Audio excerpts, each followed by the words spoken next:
Charlie Heller est un excellent cryptographe à la CIA, intelligent mais introverti.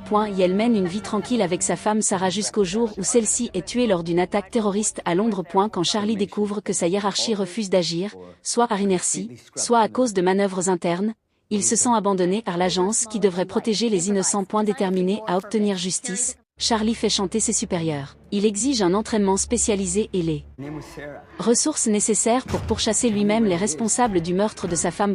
Avec l'aide de l'analyste Inquiline, une source anonyme, il identifie plusieurs suspects importants. Charlie reçoit un entraînement au terrain, camp spécial, sous la direction d'un mentor, le colonel Henderson, pour le préparer au terrain.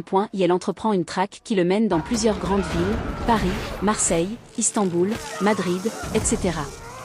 Il utilise ses compétences analytiques et de cryptographie, ses connaissances dans le déchiffrement, mais aussi des pièges ingénieux plutôt que de la force brute. Au fil de sa vengeance, Charlie est hanté par la culpabilité, les choix moraux, et l'idée de devenir lui-même ce qu'il combat.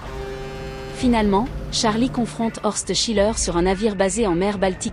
A eu lieu de le tuer, Charlie choisit une autre voie, il manipule la situation pour que les autorités finlandaises et Interpol arrêtent Schiller vivant, exposant ainsi les manœuvres illégales de la CIA. Les supérieurs de Charlie au sein de la CIA, notamment Moore et son adjoint, sont mis en lumière et finalement arrêtés pour leurs ordres clandestins ou illégaux. Le film se termine sur une note plus douce amère.